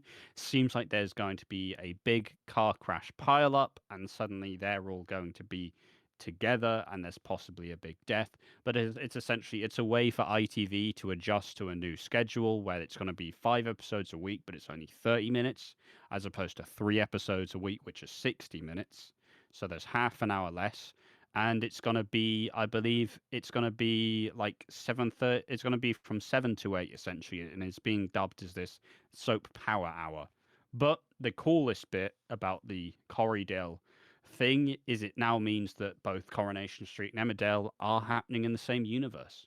I highly doubt they'll do much more than that, but also it's a kind of cool idea that you could kind of look at where you go, oh, but imagine if this Emmerdale character went to Corrie. It's like it opens up the door for a lot of cool possibilities. I'd assume it'd be easier, and I know they probably didn't do it, but I'd assume it'd be easier to jump from Emmerdale to Coronation Street as the same character than say Emmerdale to Hollyoaks as the same character, Yeah, yeah. because the licensing rights is easier to do if it's under the ITV umbrella than But also say imagine they also have similar sets. Like yeah, I assume they both film in the same spots. So yeah. But technically that means that I know, but wasn't Emmerdale confirmed to be in the same universe as Coronation Street like 2 years ago when EastEnders crossed over with both Coronation Street yeah, and but it Hollyoaks? was some bollocks. Like it was some, I don't know. They basically just all knew of each other. Nobody really showed up, so it doesn't really count. Okay, but Hollyoaks or Coronation Street and EastEnders are also set in the same universe because remember that's Children's in Need episode from 2010. Oh yeah. So the only thing that's not set in this universe is Hollyoaks. Fuck you, Hollyoaks. Damn what he best. But continuing on, Debbie is caught up in leaves with Emmerdale's Belle Dingle, perhaps. So we'll have to miss her. So we'll have to miss her own end party. Bernie breaks the bad news. The hens vow to enjoy the party anyways, but Abby soon rushes out after a call from Carl. Adam finds a tearful Eva, in the Rover's backyard. Eva is emotional after Susie mentioned wanting a baby brother or sister. Eva I don't really confides. know the. I don't really know the. I don't know why she's upset about it, but I could be missing out some key information. Um, Obviously, also this she's confiding in Adam Barlow, who's also most fucking attractive man in Coronation Street. Whoa, whoa, There he is. he's a fucking stunning man. He's had about 700 different haircuts, but he somehow manages to pull them all off. Anyways, Um, I'll reign the middle-aged mums going back inside. Just um, but Eva and Adam have history. They were kind of a thing like in the past, but whilst Eva was with Aiden, and obviously Aiden was the kind of famous character who took his own life in that kind of in one of the most kind of uh, it's a very big storyline. It kind of I don't know. It was a very important piece of the puzzle in Coronation Street in like 2016, 2017. But they have a big history, and just because they were close, now obviously Maggie's got to be like, oh, they're getting back together. Hey Ben, look at this. yeah, Trying to meddle. and as this says, but when Maggie spots them looking so cozy together, will she start jumping to conclusions? Uh, Yes. Costello, is that the name? Um, Yes. Costello is wheeled out of the hospital. He's now showing signs of improvement. I'm assuming that's Costello there, who's looking beautiful. Old Costello. How else is it gonna be? She I doesn't look like she's on Heelys, does she? fucking hell. Fucking He's on a girder. He's on a stretcher. just that line. Just that line is buckled to me. Costello is being transferred to a rehab clinic. There's Weatherfield General Hospital. His recovery will continue there. Perhaps not if Becky has anything to do with it. Becky manipulates the situation She flashes her police badge at the porter, announces that she'll take it from there. Costello is Obviously, horrified. Becky, but as I mentioned before, Becky had a big part in getting Costello, like, basically because Costello keeps threatening to kind of take Becky's, like, safety away because he lied saying she died and it was a big whole cover up. But obviously, tempers flared and Becky isn't getting what she wants. She still is going to do anything to get her family back, and therefore Costello came under fire. But yeah, continuing on. Yeah, like I said, she flashes her police badge. Costello's horrified, but what does Becky have planned? Now we move on to Christmas Eve, where we have Wednesday. This takes place Wednesday, the 24th of December. Becky steps up her Becky steps up her manipulation of Lisa. I'm sorry for butchering that sentence. First off, I know this is horrific timing. She urges Lisa to enjoy Christmas and forget about Carla, who's supposedly away in Lanzarote. Well, for some. Yeah, so obviously the one on the right is Lisa Swain, and Becky, as we've seen in the previous images. Obviously, Lisa Swain is was previously in a relationship with Carla Connor. Obviously, Drew Samaya, because Carla never showed any interest in women, but it happens. And now, essentially, Becky has been trying to not trick Lisa, but essentially, she's doing the thing that like old friends do. It's, oh, remember how fun it was in the old days? Oh, it was really cool. Oh, you wouldn't. And then it's like, oh, they go to do something weird. It's like, oh, you wouldn't grass on me, would you? That'd be fucking. Oh, you wouldn't do that. Stupid. Because we had such good times together. And it's essentially just been trying to slowly worm her way back. Because obviously, Lisa didn't really deal with the grief of losing Becky, who like seemingly like died a hero as such. And obviously she was been grieving pretty hard till she found Carla. And then obviously now they've just about gotten together and they wanted to get married. But now essentially now Becky's wormed her way back in, has been causing fights between the two, and Lisa and Carla have split up and they aren't together anymore. So it's kind of left them all in a bit unfortunate situation. Continuing on. Lisa has been complaining of tension in her neck. So Becky gives her a massage. Wow, riveting stuff Yeah. in this spoiler. Mate, no. But the Swala stands are gonna. What? Don't you fucking touch her! I'll fucking claw your eyes out, you little bitch! Like, don't even fucking. You think the Balam stands or something? The Swala stands. Oh, I just made that joke. I, I can't wait till this video comes out. My house has just been leaked. It's been doxed on the internet. It's just a photo of me coming out from Tesco's with my dad. like the amount of people who just want, like, obviously they don't tend to try and hate.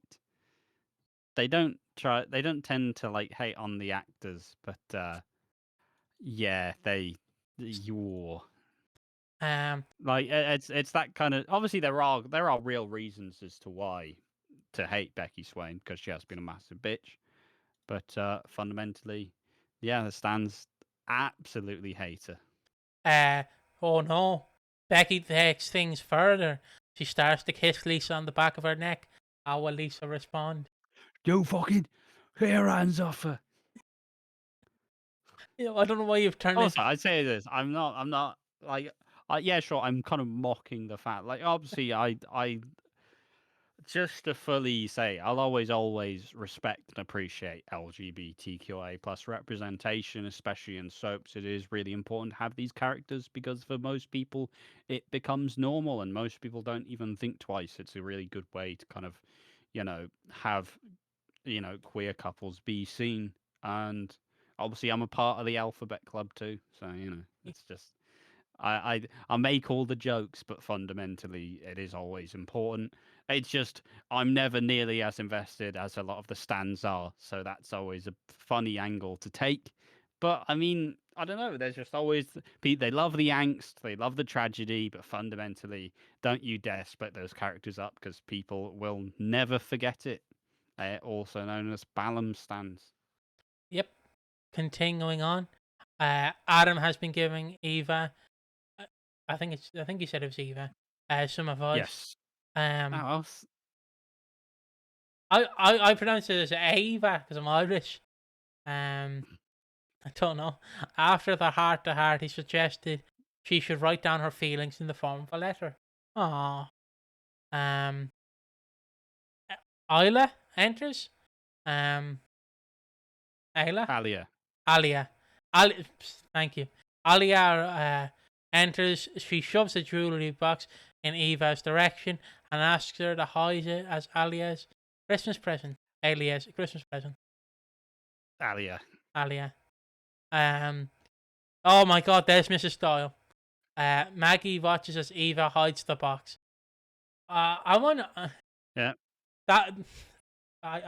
Fuck it. I'll make it. She's even said that, does anybody want a cup of tea? She's done that bit. I guess I can make the joke. Is that her response when she's seen Graham Linehan's tweets? Is that her response? Just that face. We never get to make fun of him, but for that one time, I get to take that jab in, and he's gonna write a formal complaint to us and sue us. Before long, she does some snooping, rifles through Eva's handbag, and finds the letter. I assume this letter is probably about. I don't know. I assume there's some. I don't know if Eva's like struggled with pregnancy or anything, but like I said, she's only had Susie, so I don't know. Maybe there's more. There's likely more to it. Also, just want to point out, obviously on the sign, there's a hot pot, which is a Coronation Street classic, and I want one. Delicious hot pot. But yeah, obviously she's gonna snoop and bring this to Ben before Eva can tell her. Sally forms a plan. It's raining. Merry Christmas. I don't know what the back of the rest of the sign says, but Merry Christmas. Mum. Merry Merry Christmas, Mum XX. Okay. As Lou's kids aren't allowed to I'm visit. glad they didn't accidentally put 3 on there. Ooh. She's dead. Oh no. As Lou's kids aren't allowed to visit her on Christmas Day, they arrive at the prison and hold up a banner. I just laugh. I just laugh at the kid. I just laugh at the kid. Just being held. Obviously, the only real thing to point out is the guy all the way on the right. He was in Hollyoaks just like a year ago. He was JJ Osborne, Frankie's twin brother. So that's just a funny how soaps work. Sally hopes Lou will see the message via the security cameras. The plan works when the trio receive a sudden phone call from their mum. So it worked. All right. Now this image, I can now explain who the fuck everybody is. All right. So at the head of the table, just to say, the blue Santa shirt. Just to say, this takes place, by the way, on the 25th of December. Just to say, these next episodes take place on the 25th. But go ahead. Sorry. All right. So at the front, you have at the front in the blue Christmas shirt. That is Ben. He has the sexy Irish accent. Then you have Eva in red with the red lipstick, obviously his partner. Then you have Will, the kid who is being manipulated and groomed. Then you have Alia and Adam, they are a couple. Then you have Ollie on the end, who is Ben's son. Then I don't even know who that is to the right of Ollie. Maybe Lauren's there, I don't know. Then you have Megan, who is the sports coach, who is in a relationship with Will. Then you have Daniel Osborne, who Megan is also probably in a relationship with as cover. And then you have Maggie, who is obviously dressed all in black because she's going to fuck somebody's Christmas day up and try and expose this big affair in front of the whole family. There's a few extra guests. What the fuck is... That's an image. That's an image. That's the thumbnail. That is the thumbnail. Maggie's up to no good again. She's on fire at Adam and Leah to get along to start from Alia along to start some trouble. I'm sorry. It's just Maggie has taken me out with this fucking image. Maggie has Eva in her sights. She's determined to make life difficult for her. Eva is unaware of what's about to unfold. Convoying Maggie has arranged everything perfectly. Daniel and Megan are also present for the meal. This leaves Will feeling more jealous than ever. Maggie's plan continues to unfold as she hands out Secret Santa presents. There's an unexpected development. When why the fuck was I going to say Ban? When Ben unwraps his gift, he's shocked by what he receives. I'd imagine it's the letter that Eva writes about not wanting kids or something. Tensions unfold thanks to Maggie's stunt. Will anyone figure out what she's been up to and what all of this means for Eva and Ben's relationship? Obviously, Ben's shown to be a bit of a hard man, so there will be a fight. There will be a fight between Adam and Ben. Let's just say that right now. And then it's Christmas morning at the Swain House. Swain, thank you. Betsy unwraps her presents. Becky couldn't be happier.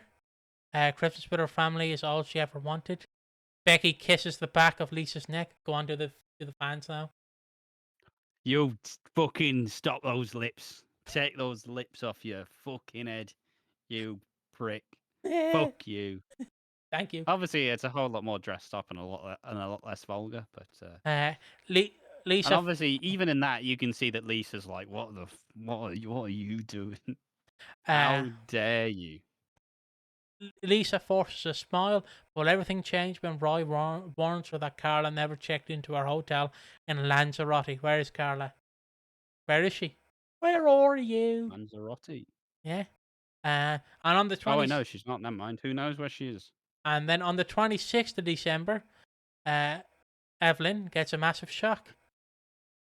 Following the events. Yeah, so obviously she's going to find Megan battered because someone's going to find out the truth about Will and Megan. Following the events of Christmas Day, she finds someone unconscious in the how the fuck do you pronounce that? Ginnell, following a brutal attack. The unlucky individual is one of the attendees from the Driscolls' Christmas meal. But Megan. who? But who? Theo surprises Todd. He tells Todd this is the domestic abuse relationship, by the way. He tells Todd that he's treating him to a mini break. Todd spots something worrying. Theo's idea clashes with an event that Summer booked him as a present. Todd faces a dilemma. What will he decide to do? And has abusive Theo engineered his deliberate? Sorry. Yes. Yes, he has. If you have anything to add, very quickly, go ahead. I mean, look, it's gonna be it's gonna be a whole lot more of a serious Christmas this Coronation Street. Let's be real. A lot of secrets to be unveiled, and it's gonna be pretty dark. But I mean, look, this Christmas mostly just I'm pretty sure Coronation Street started around December, like it may have been December 18th, but that might be wrong. Somebody, let's be real, nobody's watching this far in, but maybe someone will correct me. But point being, it's kind of the anniversary, but also we're not entirely like it's kind of all go towards the Corriedale, but maybe Christmas will be surprisingly sweet. But you know, it's Coronation Street. They kind of try to blend a lot of the trauma tragedy with a bit more cheer, but sometimes you do just get a really fucking bleak Christmas episode. And from everything I've seen, probably gonna be a pretty bleak Christmas episode. And without further ado, the main event. Jesus, I'm messing up the thing. It is time for Emmerdale. So I'll just read the title, the headline. Emmerdale reveals dramatic Christmas 2025 stories in 25 spoiler pictures. Your full picture preview. So I know you're tired. I know we have 2 more videos to do after this, but please, without further ado, tell us what's happening in Emmerdale. Despite you and me don't watch it, you barely watch it, I should say. I vaguely know what's going on. I think there's going to be a Christmas proposal as such, where you're going to have Jacob Gallagher and Sarah Sugden, who from what they've seen, Sarah wanted a baby, but she can't have a baby because I think she's got a history of heart conditions, and so having the baby would probably put way too much stress on her body, so she's not able to. So they decided that her mum, Charity, not her mum, but her, I think she's genuinely like grandma, but it's the Dingle family. They're all young. But she is the surrogate for the baby. But what has turned out is that she's not carrying Jacob's baby. She's carrying Ross's. So they are gearing up to have their kid, but Charity knows. I'm pretty sure she knows that the kid isn't actually like it isn't Jacob or Sarah's. So Charity is having a baby of her own with Ross, and yeah, so it's not good. It's not looking good. But hey, they don't know, as far as I know, that Charity is not having their baby. I think it's also the first Christmas of Robron being back, another popular gay ship of Aaron Sugden and Robert. Is Robert Dingle? Yeah, I don't know if he even is a Dingle. Um, yeah, Aaron Dingle. Yeah, sound. It's their first Christmas back together. They've been a very popular couple for years, and they spent a long time apart as Robert left and Aaron both left, but now they've been reunited. But it's also shown to have Robert's prison husband Kev has reappeared and has been kind of making everybody's life miserable. Um, There's also a possible chance where they're teasing the idea of putting another popular gay couple in Vanessa and Charity back together. They're going to spend some Christmas together, and they were a couple. I think. Funnily enough, the fucking. I'm pretty sure the name is the name Chastity. I don't know. I don't know. I don't Chastity. remember. The thing you put on like a man's penis and a woman's vagina. um, A chastity cake. what is it called? This is all Come on, staying. give me the name, boys. Give me the name. Give him the name. What is the name? It's Lois. She's the key. Uh, Nobody's actually using the ship name. okay, so we don't know the ship name. I may have just made it up, but Okay. where the fuck is it? Where is it, boys? I feel I can't just make that shit up and suddenly fucking He's pulled the can't. Piggy. Dee. Just check Twitter. Just check Twitter. Twitter has everything. Yeah, also just saying it, I don't know why the fuck they would be called Chastity though. That's the real problem. I'm just confused why they're named after like a sex toy. That's why I'm Well, confused. the name's Charity. It's Charity and it's Charity and Vanessa, right? That's the name. I don't know what the fuck the actual name would be. Well, can I just start the Yeah, spoilers? just read some spoilers. Read some spoilers. So, Lydia's conscience gets the better of her. This is also taking place on the 22nd of December. She approaches Joe to confess her and Sam's guilty role in causing Kim's recent misfortune on home farmland. Joe is inconsistent with rage after the revelation. Vanity, maybe. Don't know where I got Chastity from. Oh, who the fuck knows? We're putting you Yeah, in it's Vanity. Where the fuck did I get Chastity from? we're putting you in Look, chest. it's been a long video. It's been a long video. It's been an hour 49, folks. Like, can you believe it? Vanity makes a lot more sense. Joe is he's buckled. Incandescent. Incandescent with rage after the revelation. What will this mean for Lydia's future? Ray celebrates at a fake Christmas lunch Wait, L'Oreal. L'Oreal. Oh, Laurel. Laurel. Sorry. L'Oreal men expert. Also, Ray is. I say, Ray. You remember Ray is played by the same guy who was the Irish teen who Steve Owen was in EastEnders was feuding with. He was like Matthew something. And they had, we did it in the abandoned storylines iceberg, but they had the big fight that was cut. Obviously, the guy doing that is Ray. Just what 25 years on. Kind of interesting little wraparound. Ray has been. I don't know if this is happening at Christmas, but Ray, similar to like what Hollyoaks has been up to, has been doing a human exploitation story with a character called Bear, who in his past was a professional wrestler, which is fun. And yeah, they've been exploiting teens and making them like sell drugs and all the other things that go into human exploitation. So obviously, Laurel is with Ray, but obviously, he's been doing some lots of savory things. So that will all, if they are still here, there's a high chance that, and also he has kind of been the second person behind Celia, who is this woman who kind of raised him, but has also gotten him involved in more criminal shit. So therefore, Celia and Ray probably not going to make it through Christmas as such. Yeah, as he and Celia are plotting to pack up and move elsewhere, Ray is keen to enjoy time with L'Oreal. L'Oreal. Laurel.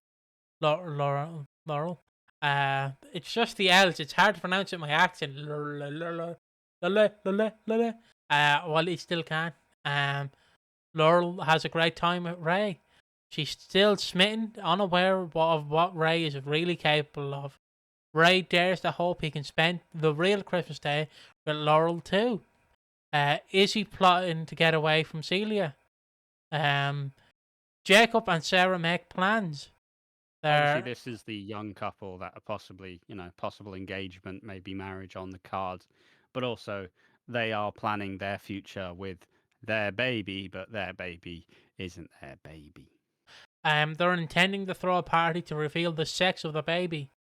Side note: when I just because I know this is a long video, I just want to break this. When Good Luck Charlie was airing, obviously on Sky, on the Disney Channel, I kept getting giddy because I was like 9 years old.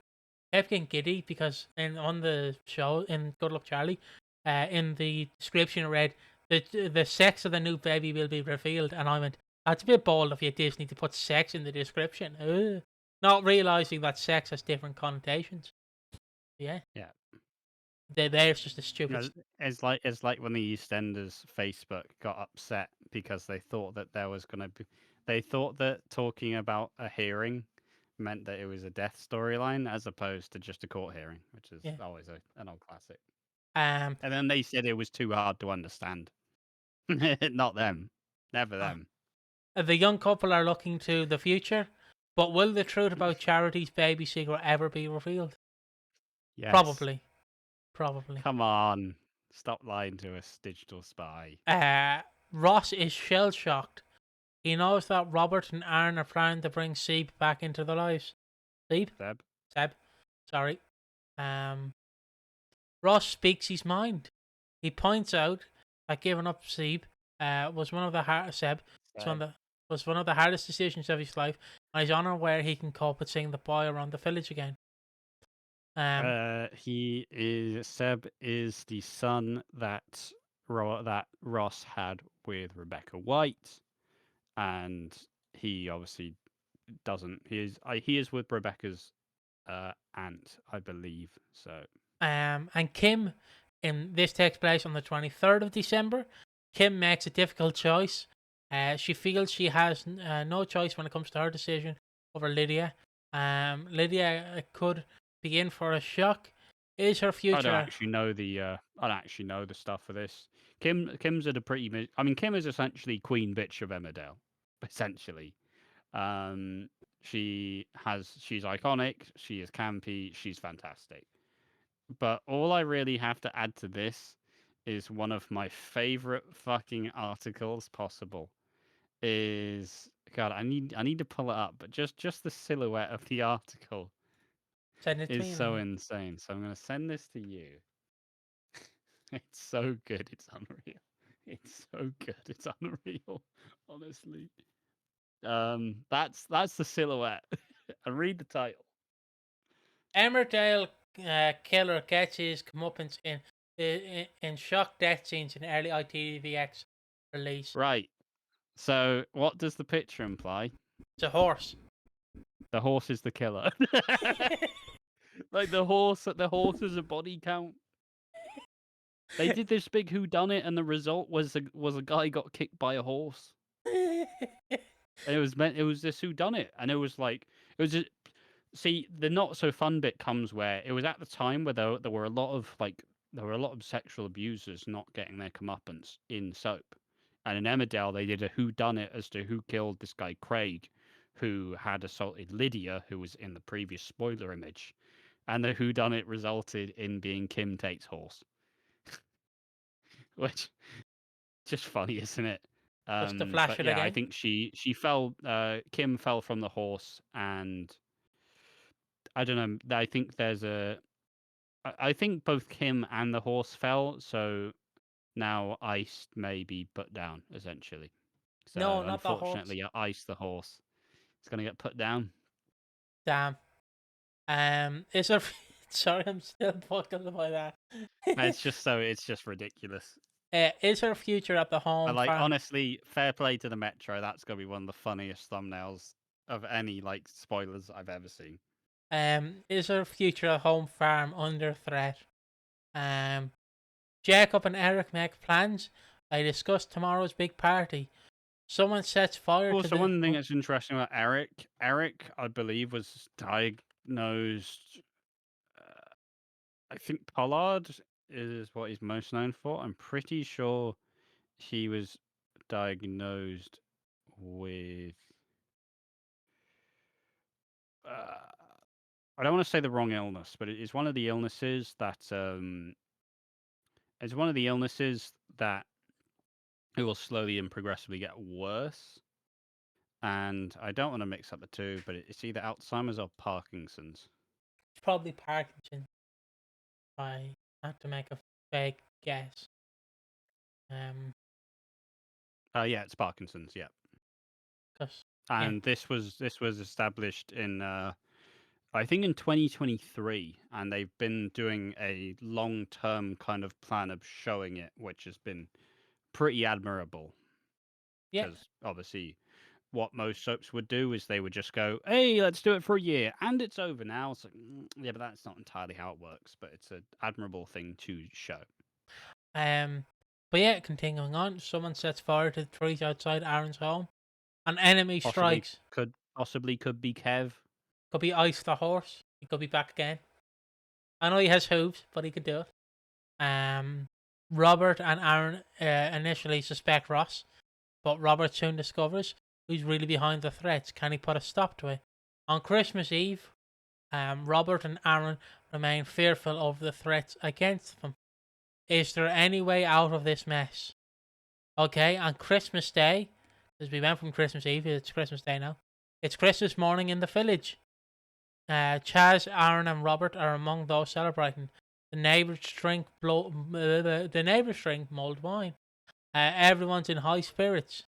Aaron is baffled. Robert heads off a mystery errand, as Robert now knows who's threatening him. Is it all connected? Vanessa and Mac cross paths. Awkward timing, as Vanessa now knows Charity's baby secret. Vanessa and Mac's interaction leaves Charity worried. Charity fears that Vanessa might blab. Well, it's also the fact that they think that, like, obviously, I don't know this for sure, but I would assume that Mac thinks that the baby is his, but it's not his. So, wait, no, he wouldn't think the baby's his. He would just think that it's Sarah and Jacob's. But obviously, he doesn't know that it's actually Ross's, and she cheated on him. I think. Kim Say is that Max did a shit year. He got kidnapped by a serial killer, but he survived. He survived. Kim is isolated at home farm. A lonely Christmas. It'll be lonely this Christmas. I mean, yeah, her husband's dead. son probably doesn't want to be around him. His other son disappeared. Kim is surrounded by meaningful photos. The ghost of Christmas past. Aaron becomes very worried. I like the bootleg Cadbury's like fucking box they have here. Like I just like it. Aaron becomes very worried. Robert still isn't back from his errand. Robert seems to have vanished. But what's going on? And on Friday, the 26th of December, Marlon is uneasy after recent events. Obviously, Marlon's the dad of April, who has been involved in the human exploitation stuff and has been having to grow up a little bit too fast, is how I'll argue that. But yeah, those are all the spoilers. Obviously, I know less about Emmerdale, but I still think it's quite a concise but intriguing set of spoilers. You know, a lot of the main characters that people come to love are going to be the main focus, but it's still got the Emmerdale charm. I think it's the kind of thing where Emmerdale still has, I don't know, I still just like the frame of Emmerdale being the like farmer show essentially because it is distinct. You know, it is distinct from EastEnders and Coronation Street and Hollyoaks in its own right. So obviously they should never really aim to change it too much. But yeah, those are 2 hours of all the spoilers. Hopefully, all of this. Hopefully, you've been able to skip through all this bits as timestamps. But that should be not so casual viewer's guide anymore. But hey, watching this is way less time than watching like four weeks worth of EastEnders or Coronation Street or Emmerdale or Hollyoaks. So I hope everybody's enjoyed this. I think it was important to do. We definitely found our footing towards the end, but we also definitely found the tiredness towards the end. All the names just got progressively worse by the end. But Yeah. yeah, it's been a long one, but it's been a good one, and I hope that sets up everybody for a pretty stacked Christmas schedule. And obviously, if you want to see us do more of this sort of stuff in the future, obviously let us know in the comment section. And yeah, just to end this off, because I have titled this the Aftershow. Just to end it off, I hope you appreciate me reading this and Ash explaining everything. Leave a like, comment, and subscribe, and have a festive Christmas.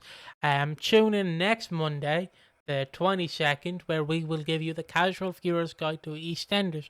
Because we alluded to doing it in this video, but we might as well just make it its own video. Because again, our channel is called Watching Walford, not Watching Farm, you know. So, yeah, we'll see you in the next one. Have a Merry Christmas. And, you know, you can watch this instead of watching a 4-hour part on some guy. So, yeah, see you in the next one.